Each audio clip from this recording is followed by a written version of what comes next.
Hello,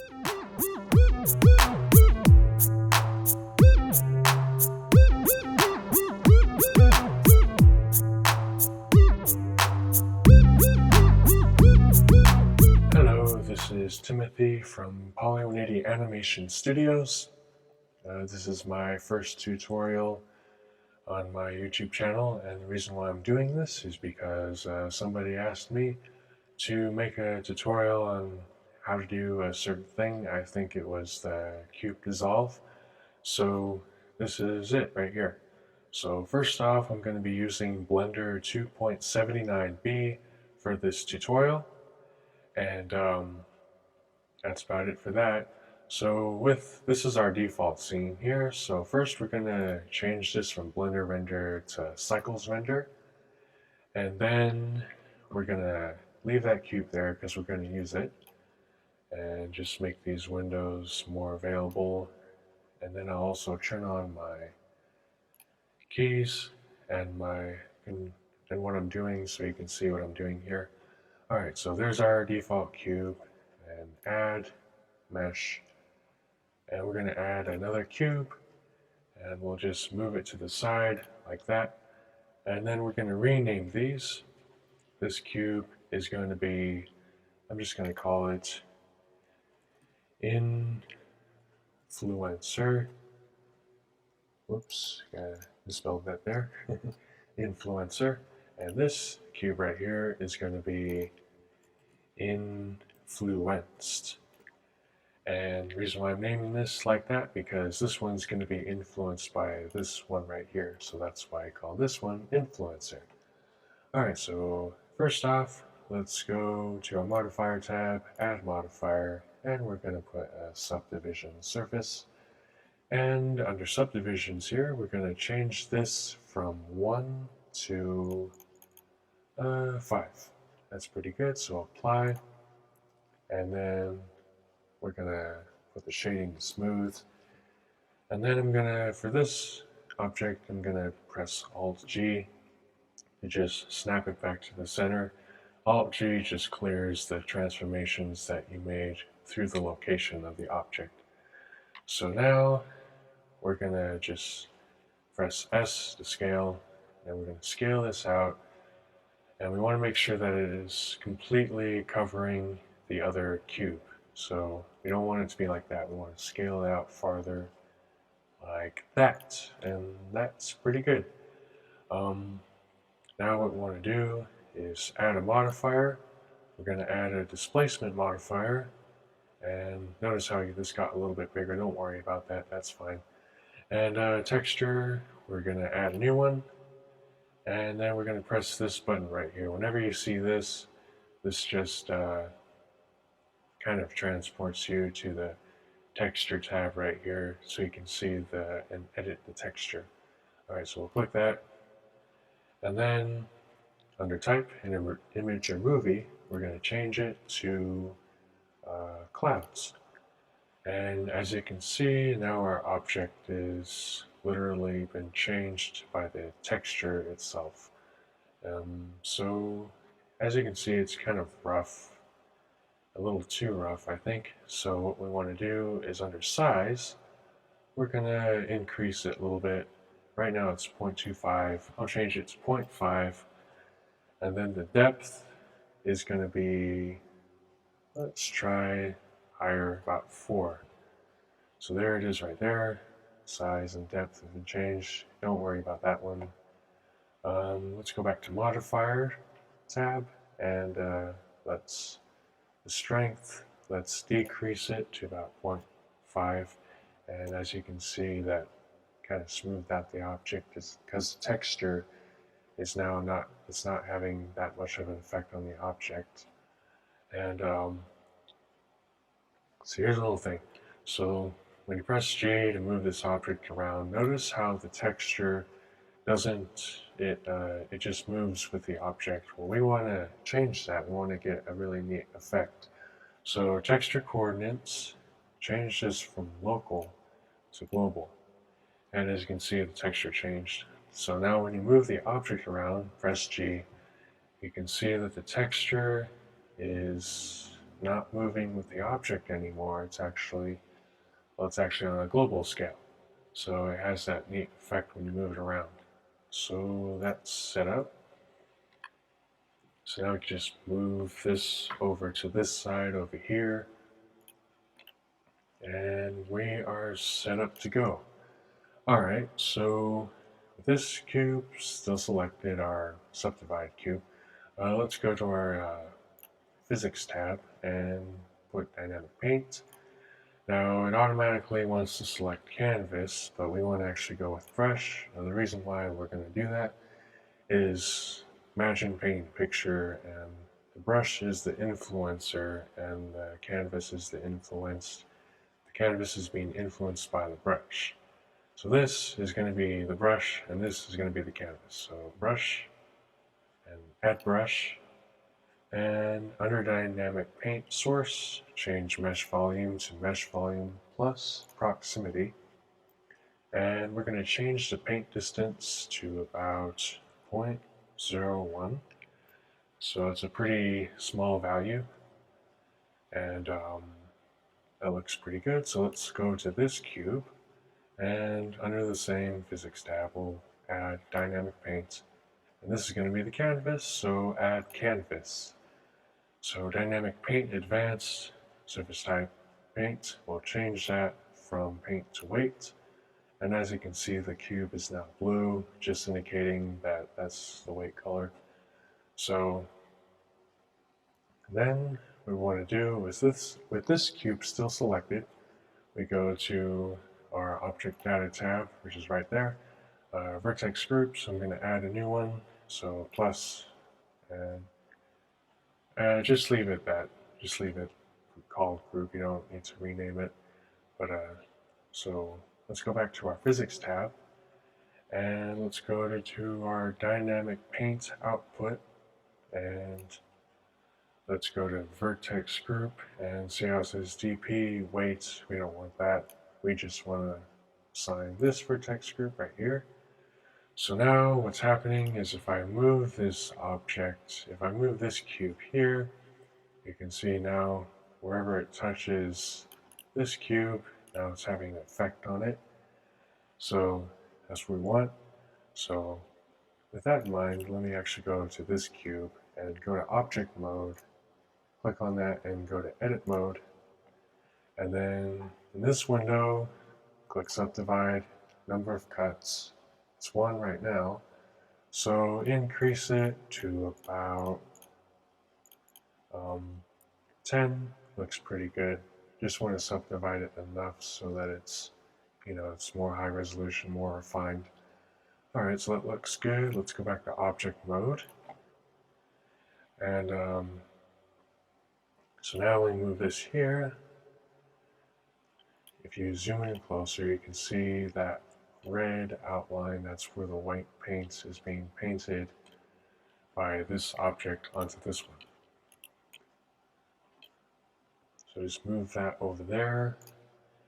And now what we want to do is with this one selected, let's go to our modifier tab and let's add another modifier. And let's add a bowling tool, or the bowling modifier. I'm not sure how you say that word, but so I'm going to use these arrows to move it up here, just so it's up here, not down here. And operation intersect, and change that to difference. And under our objects tab, you see this little symbol? This just helps you to select the object that you want to use in your 3D view. So when you click on this right here, notice how you get that little symbol. So when you hover it over an object, you want to hover it over this one, and you can see that it says the name of the object. And so click, and as you can see, there's our object right there, automatically applied to it. So now what's happening is that this object is not only painting the weight paint onto this cube, but it's also subtracting the actual mesh from this cube right here. So when you move it, can't really tell right now because it's on the inside of this one. But yeah, so that looks pretty good so far. I'm just going to move this back over here. And now what we want to do with this one is we're actually going to add another modifier. And nope, not another one, sorry. We're going to go to our Objects tab, and then we're going to go under Display and Textured, and we're going to change that to Bounds, so that way I can see what's happening here. So when you move this closer now, you can see the effect that it's having on this cube. It's pretty neat. Okay, so I'm just going to move that back over there and change it back to textured, just so I can see it when I'm going to actually insert the keyframes for our animation. Alright, so in our animation timeline, we're at the starting frame, frame 1, and what we want to do now is, with this object selected, insert, and we're going to put a location keyframe. Actually, hold on. We're actually going to insert a keyframe at frame 20. Sorry about that. So frame 20 will insert a keyframe. So frame 20, insert, location. And now what we're going to do is go to frame 120, and we're going to insert another keyframe. But first, let's press Alt-G to make it go into the center. And then we're going to insert keyframe, location. So now, when we play our animation,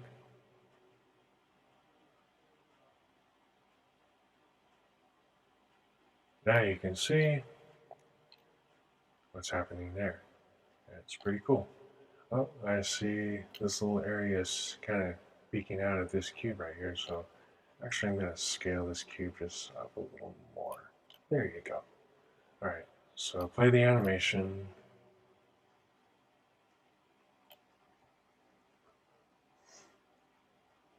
And yep, it works good. Alright, so now we can select that object, and let's go to, we're already in our Object tab, so Textured, back to Bounds. So now when we play our animation,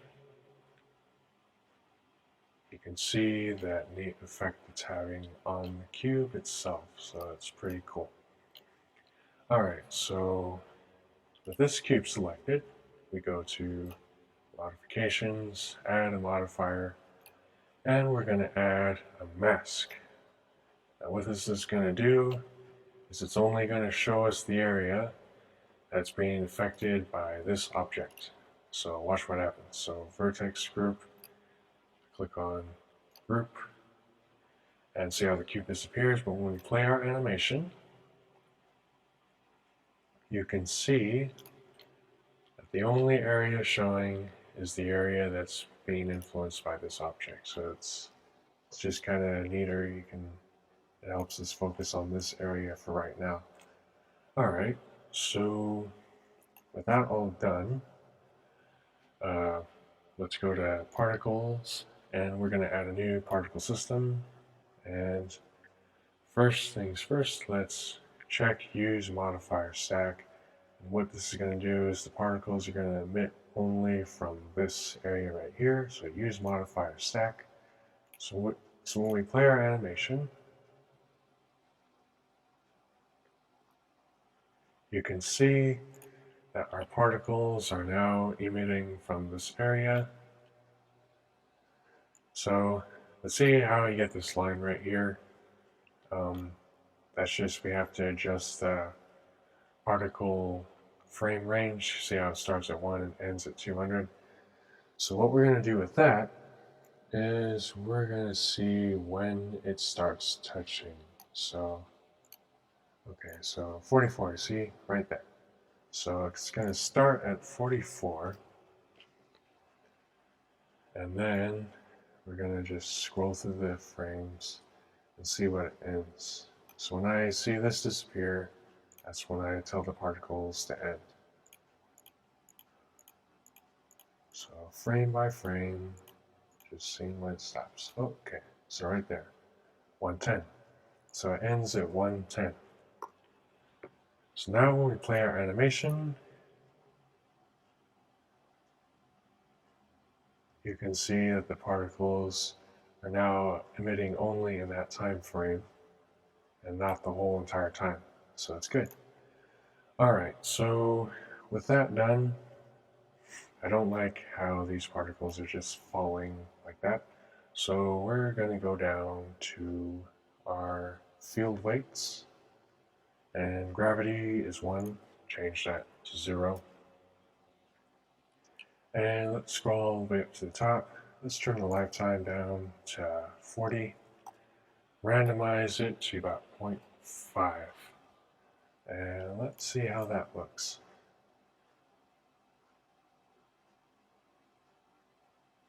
So as you can see, now our particles are floating. They're not just falling down. But there's some more refinement that we could do. So we're actually going to add a new object, and it's not going to be a mesh object, it's going to be a force field. So add force field, and we're going to add turbulence. So there it is right in the center. It's displayed as like a plane axis, so as you can see that. So with that selected, let's go to physics, and here we have our strength, size, and flow. So strength is going to be increased to 32, size is 1, and flow is 5. So now when we look at it, the animation again,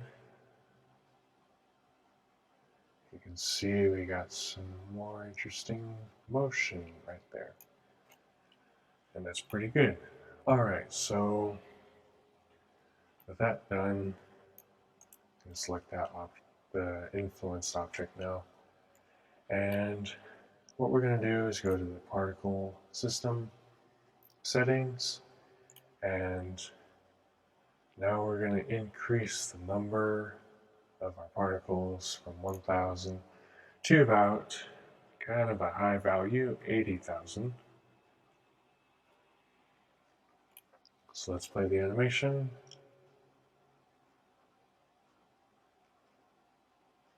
So now you can see it's a lot more particles now.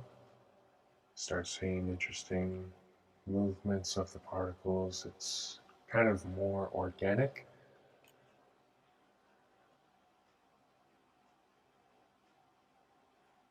Okay, that's looking good. The only thing I might change in the particle settings is lifetime. Maybe change it down to 30. So let's play the animation again and see what we get.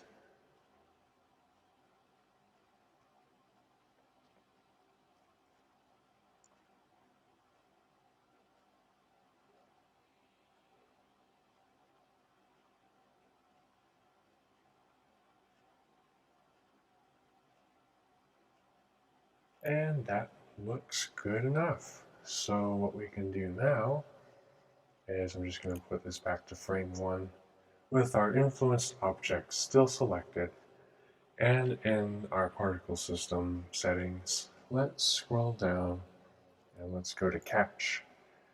And now we're just going to bake the actions and physics of the particles so it doesn't have to keep recalculating it every time that we play the animation.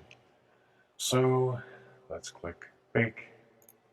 This might take a little bit, but as you can see, it is going by pretty quickly.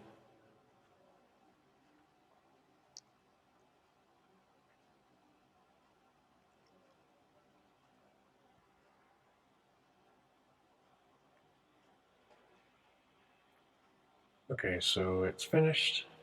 Now let's play our animation to see how the catch turned out.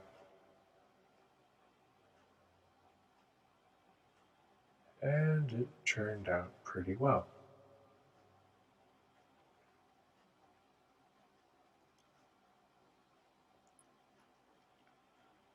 Okay, and that looks pretty good. So actually, now I'm going to change my frame range for my animation to be a little bit smaller. So it ends at 250. I'm going to change it to end at about 180. So it just cuts off that remainder that I don't need in the animation. Alright, so that's all done. So with our influenced object still selected in our outliner, let's go to modifiers. And we're going to hide our dynamic paint and mask modifier. So how we're going to do that is click on the render, the camera icon, and the eye icon. So it just hides it. So unhide and then hide. So now you can see the cube again. But when you play the animation, you can still see the particles emitting from that one area, and it looks pretty good. So with that all set up, now it's time to start assigning materials. So I'm actually going to append some materials that I already have, but I'll show you the node compository so you can copy it, and if you want to, you can pause the video so you can see it. Alright, so let's go to our materials tab, and I don't want this material, so subtract. And I'm going to file, append, and let's see, object dissolve.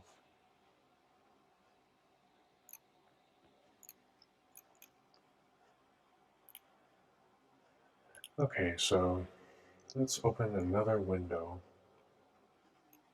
to see our nodes. So what I just did is I just dragged this corner, moved it up, then I clicked on this icon. This is the 3D viewport. Click on it, and then you change our window to node editor. So with this cube selected right here, let's go to our materials icon here, and I'm gonna insert the cube material. Now I already made this material, but these are the nodes that were used for it. So you can pause the video to see the compository. Okay, so that's the material for our cube that's going to dissolve. Alright, so actually what I want to do now is see how this looks in render mode. So right down here, this is our 3D viewport modes. So right now we're in solid mode. Let's go to render. And you can see there's our cube right there with the material on it. But I'm gonna change the lighting a little bit later on. So let's see. So that looks okay. So with this cube right now, notice how when I went to render mode, you could still see the cube right there. So what we can do is actually the influencer object, just hide it in the viewport, hide it in the render. When it renders, you'll hide that too. So solid, play the animation just to make sure that it's still showing. Yep, it's still showing. It looks good. Alright, so now what we can do is we're going to go to a different layer. So this layer right here. We're just going to go to that layer. And then we're going to add an object, mesh, and we're going to add an icosphere. And then we're going to see over here we have subdivisions. And we're going to change this from 2 to 1 just to make it easier on the computer to load. Because this is going to be our particle object, so we don't want it like too subdivided. So that looks good. And with that selected, I'm going to, in my materials tab, I'm going to add my particle material. Now, I already made this material like I said before, but you can pause this video, look at these nodes, and you can copy them down to your Blender file. And I'll just show this for a couple of seconds. Okay, now first off, I'm gonna go to smooth shading, just smooth that. And I'm gonna go back to my first layer over here, select my cube, influence cube, and go to my particle settings. And now I'm going to go all the way down to the render tab and see it says hollow. I'm gonna actually assign an object now. Now our particle object is named icosphere, so if you want to rename it so you know which one it is, that's okay, but I'll just rename this icosphere to particle. So now it's named particle. So I'll select this cube, and I'm in my particle settings, render, object, and I'm going to select the object by clicking here and particle. So now when our particles emit, they're not going to be hollow. Now they have the object, the particle object emitting. So we play our animation. Now you can see, let me pause this.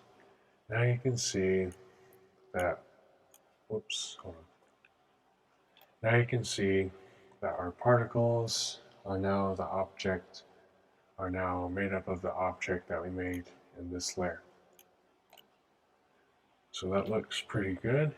So under here, let's change the size down a little bit to about 0.3, maybe less. Let's try 0.2. Okay, that's good. Random size, turn that to about 0.4. And what we're going to do is we're going to add a texture.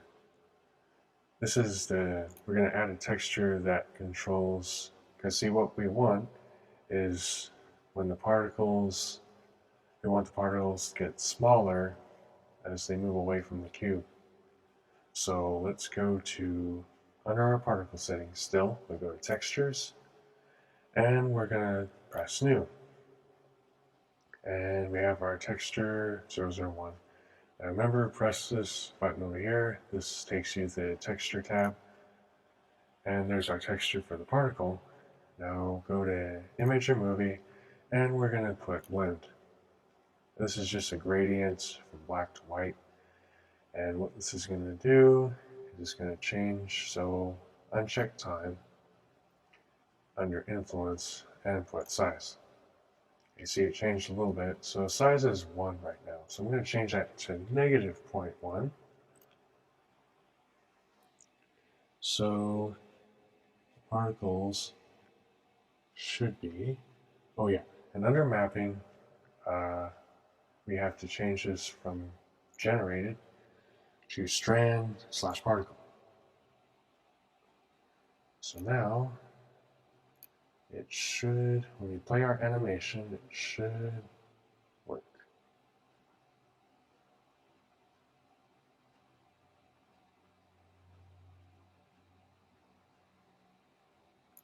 Okay, so it's not getting smaller.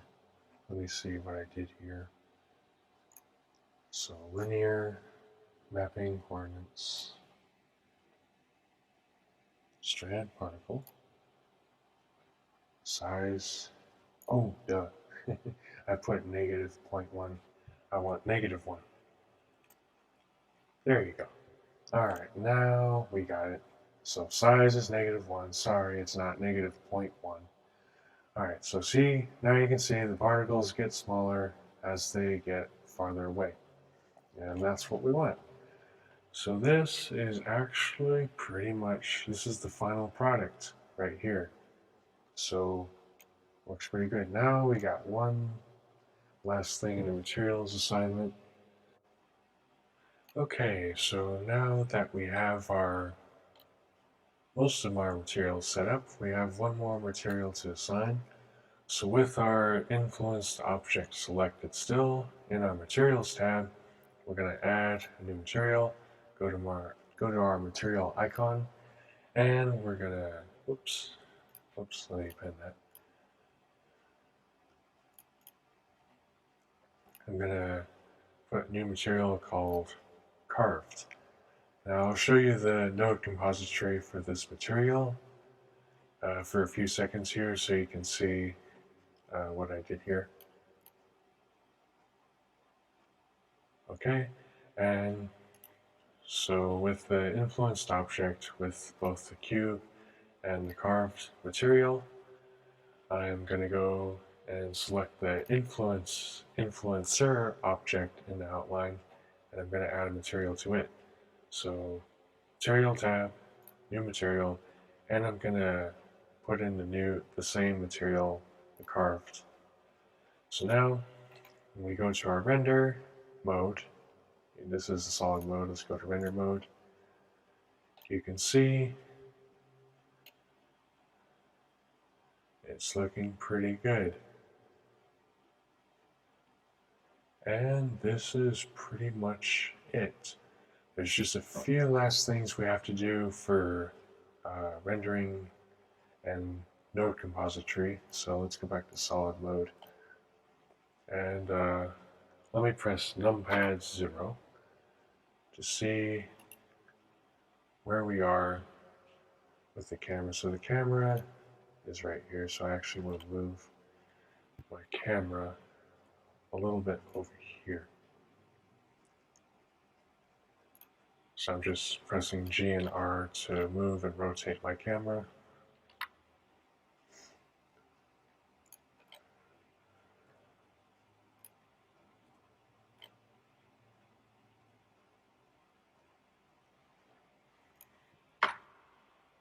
So now I just want to adjust the camera so I get a better view of the cube dissolving.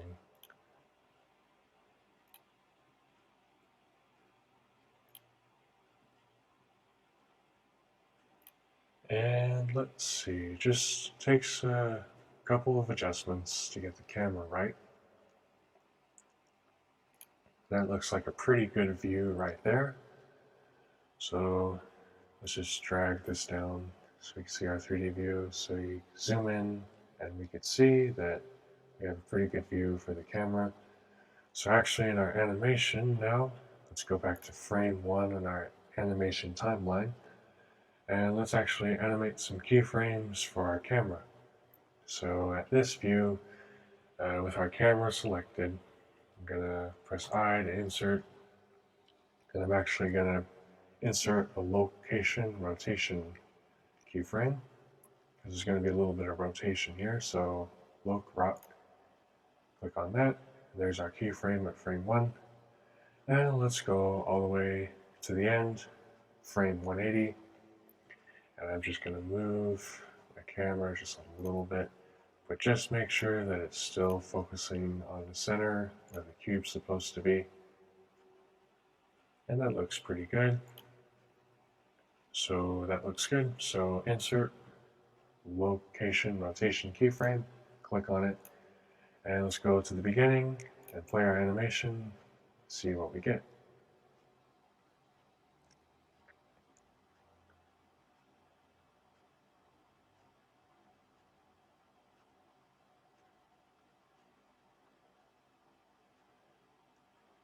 And as you can see, it looks pretty good.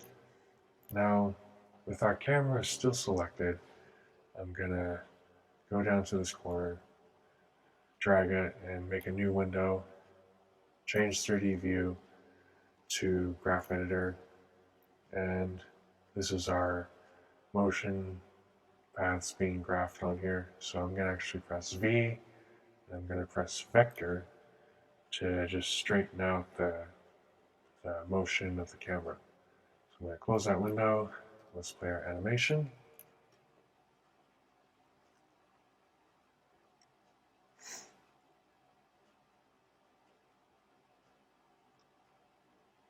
And that looks pretty good. I'm just going to pause it in the middle, go to render mode. And yeah, it looks pretty good. Now I'm going to go to my world tab over here and surface. I'm just going to click use nodes. And the color is gray right now, so I'm going to change it to black. And there you go. It looks pretty good. So now I'm going to just go to material mode actually. And just going to change the lighting in my scene. I'm not going to go too much into detail on lighting. Just going to move the light over here. Just a simple lighting.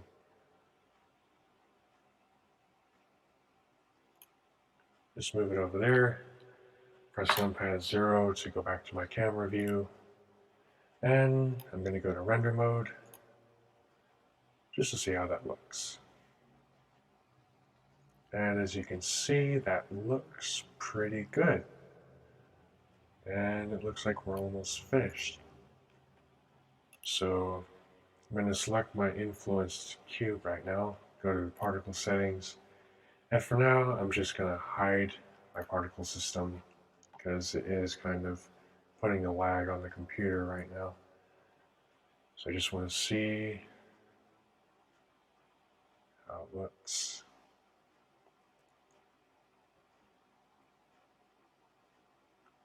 And that looks pretty good. So there's our animation. Everything's done with all that. So there's one last thing.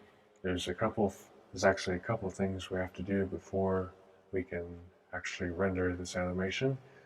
So I'm just going to unhide particle systems. And what I'm going to do now is go to my render port, and I'm going to change my output type from PNG to AVI JPEG. The quality is okay. Since this is cycles render, I'm going to go to the sampling tab, change the render sampling kind of lower because we don't need too high of resolution animation. So change it from 128 to about, let's try 60. And we can go scroll up and just render the image to see how that looks.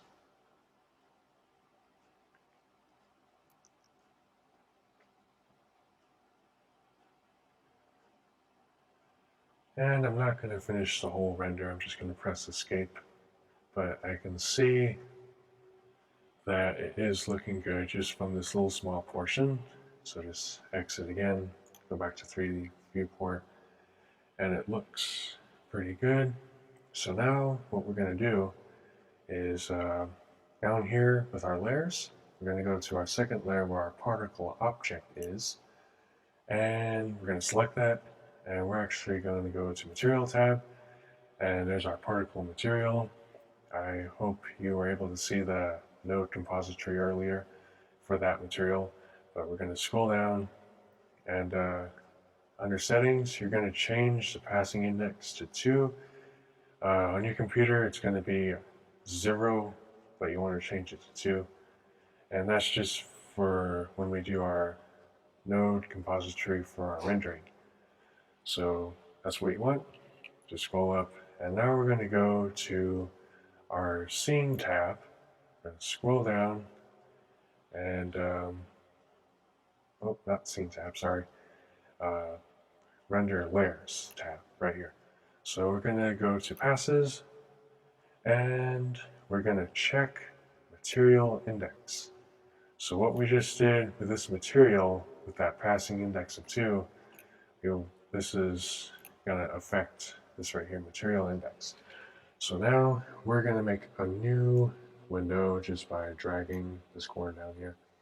We're going to change the 3D view to node editor, and then down here we have material.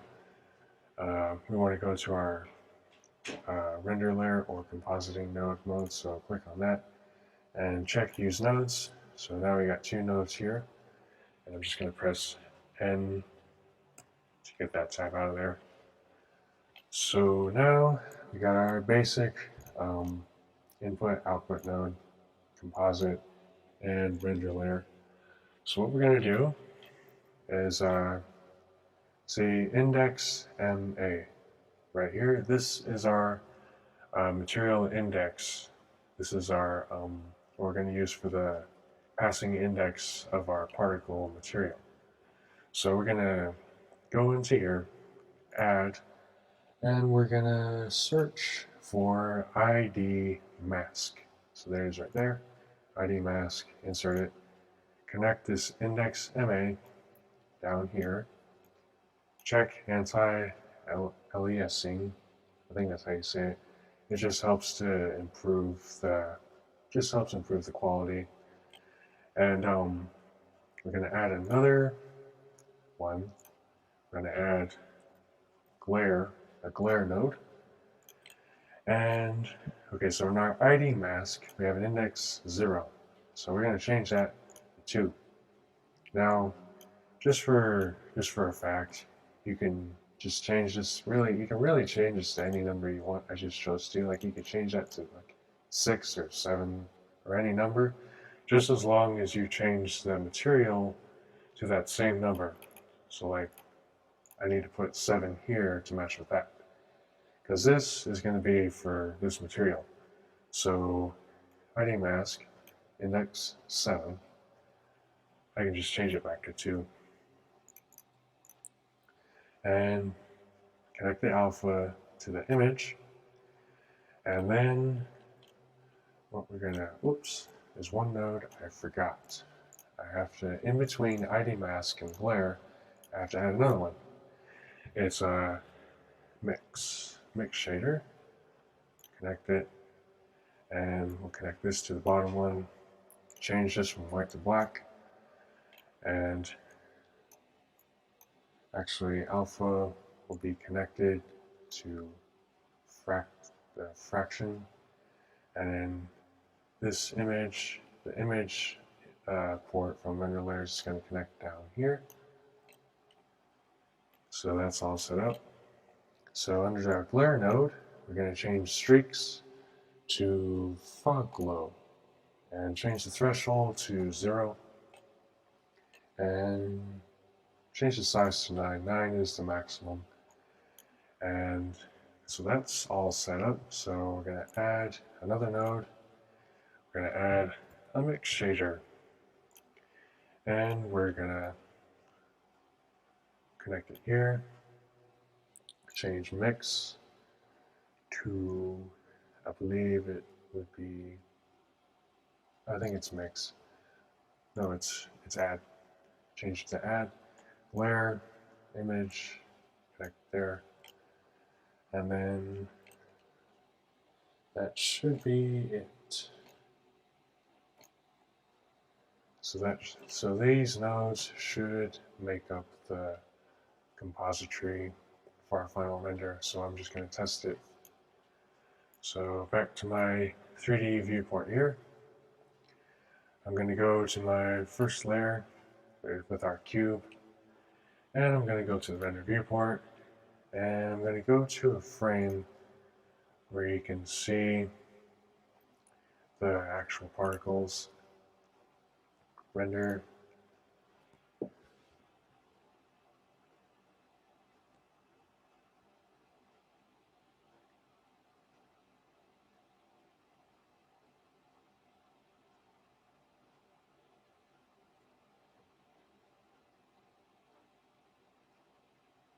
Okay, now as you can see, our particles have that nice glow to them, and that's because of our node compository right here. So it looks like we have everything ready for the animation. Actually, while I have my rendered image here, I'm going to change just a few settings with my glare. Maybe change this down to size 8. There you go, now it's not so much of a glow. And then maybe I will add RGB curves node just to adjust the color. So let's see, just kind of mess with it a little bit. Let's go to our blue, Turn that up. Yeah, that looks nice. Alright, so that's all finished. And we are ready for the final animation. So at this point, with this all done, maybe let me exit out so I can see my 3D viewport view. So it looks like we're all finished. Oh, one thing. Let's go to, in our render port right here, let's go to our light paths. And let's change all these, except volume, all of these values to 4. And this is just to help improve our render speed so it doesn't take too long to render. Oops. There you go. Transmission, change that to 4. And uncheck reflective caustics and refractive. And change transparency, maximum and minimum to 4. We're just turning these values lower. I thought I unchecked those. It rechecked them. Come on. There you go. Alright. So those settings right there just help improve the speed of our render. And let's see how fast it renders now. Just going to render a simple image.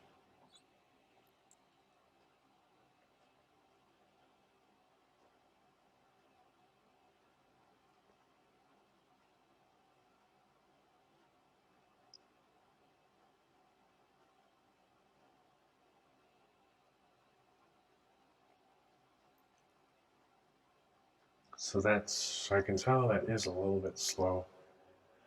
I want to go a little bit faster, so let's change the sampling from 60 to 40. Render.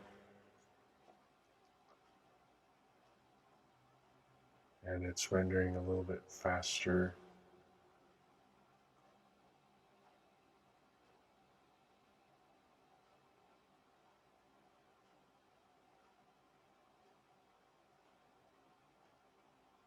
And there you go. So now under output, I'm just going to choose a location where I want my animation to save. And I'll just put it somewhere. Put it in one of my folders.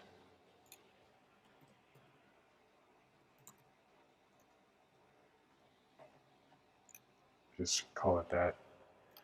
Accept. And click animation, and you should be able to render. So I hope this tutorial was helpful. Thanks for watching. Sorry about some of the mistakes I made, but eventually we got there. This is my first tutorial, and hope you liked it. And thanks. This has been Timothy Santian, and bye.